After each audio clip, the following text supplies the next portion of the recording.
سلام بچه‌ها، خوش اومدین به ویدیو امروز میخوام یه چیزای جدید رو امتحان کنم که خودم هم تا حالا امتحانش نکردم.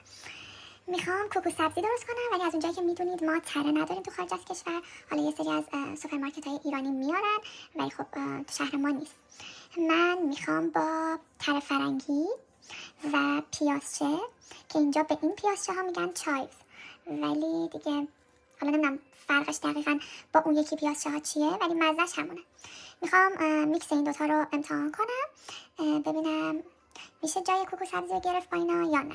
حالا من مراحلش رو براتون میذارم، آخر سرم بهتون میگم که این خوب بود یا نه. خب بچه‌ها ببینید، من اینا رو خورد کردم، الان اینا رو خورد میکنم. من مرحله بعدیشم که میدونید دیگه، تخم مرغ آرد و اینا، حالا اونا رو بهتون میگم. من یه دفعه فقط با اینا کوکو سبزی درست کردم بدون اینکه تره فرنگی بزنم، فقط از این زدم. خب خیلی خوب شد، خیلی مزهش نزدیک به کوکو سبزی خودمون بود. ولی حالا این سری خواستم با تره فرنگی هم امتحان کنم ببینم چه جوری میشه، بهتر میشه یا حالا مثلا رسیپی قبلی بهتر بود. اینم حتما بهتون میگم. و اینکه با تره فرنگی معمولا یه سوپ درست میکنن که خیلی خوشمزه میشه.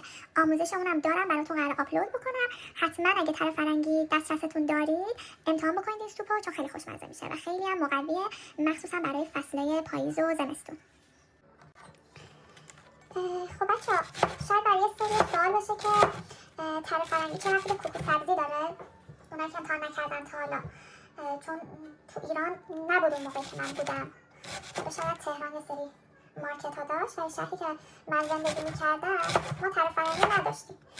بعد ربطش اینه که اینا همه از یه خانوادن، یعنی تره فرنگی و پیازچه و همون تره خودمون تو ایران و همین چایی که من اول خورد کردم، نه همه از یه خانواده. الان واقعا من اینو خورد میکنم، همون بوی تره خودمون رو میده و انقدر قویه شاید باورتون نشه. این پوست انگشت منو اینجا رو خورده، میسوزه پوستش. و چشام هم مثل پیاز قشنگ اشکیه.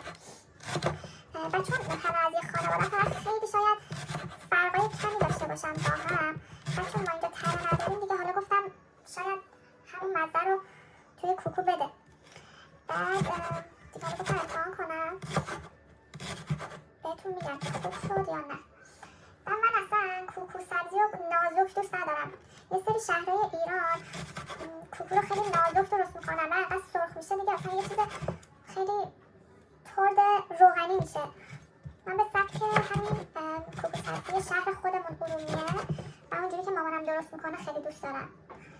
بعد یه خورده کلفت میشه، سبزی‌های خورده زنده هستن، اونجوری نیست که خیلی سرخ بشه و تیره بشه و یه چیز سوخته بخواید بخورید.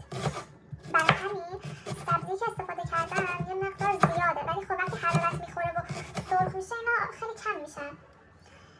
بعد اینکه اصلا داستان این پیج چیه میخوام بهتون بگم. من و خواهرم تصمیم گرفتیم با هم، چون جفتمون هم خیلی علاقه به آشپزی داریم، تصمیم گرفتیم با هم دیگه یه کانال یوتیوب بزنیم و چیزایی که درست میکنیم و به اشتراک بذاریم. من خواهر بزرگه هستم که تو انگلیس زندگی میکنم.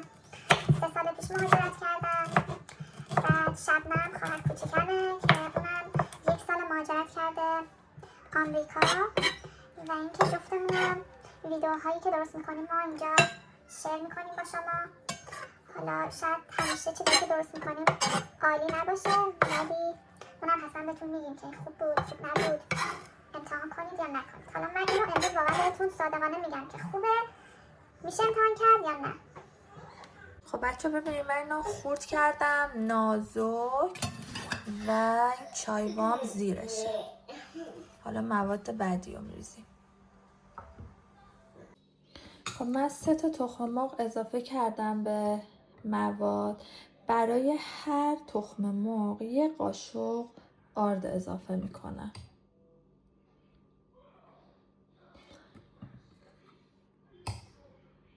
بعد هم میذاریم، اگه دیدیم واقعا نیازه یه تخم مرغ دیگه اضافه میکنیم، اگه نه که دیگه کافیه. خب بچه من احساس کنم یه تخم مرغ دیگه هم لازمه. الان یه تخم مرغ دیگه اضافه میکنم با 1 قاشق آرد. خب بچه ها نخندید، ولی تخم مرغ 5 من اضافه کردم، احساس کردم خشکه، یه تخم مرغ دیگه لازمه. به هر حال این قسمت آزمون و خطاست تا بهترین حالت دستمون بیاد. خب بچه ها، گردوی خورد شده، نمک، فلفل قرمز شیرین، پاپریکا، فلفل سیاه، زردچوبه و یه کوچولو نعنا خشک. الان اینا رو هم میزنیم و دیگه موادمون آماده است که بریزیم توی ماهیتابه. بچه‌ها موادمون رو هم زدم، آماده است. تو ماهیتابه روغن ریختم داغ بشه تا مواد رو خالی کنیم توی ماهیتابه. بوی نپختش که الان خیلی خوبه، خیلی بوی تازگی، بوی همون کوکو سبزی تازه خودمون رو میده، با سبزی تازه نه یخ زده. حالا نمیدونم دیگه، بعد ببینیم بعد از اینکه بپزه نتیجه چی میشه. خب بچه‌ها مواد رو ریختیم توی ماهیتابه، زیر گازمون کمه، درش رو میذاریم تا کامل موادمون بپزه و خودشو بگیره.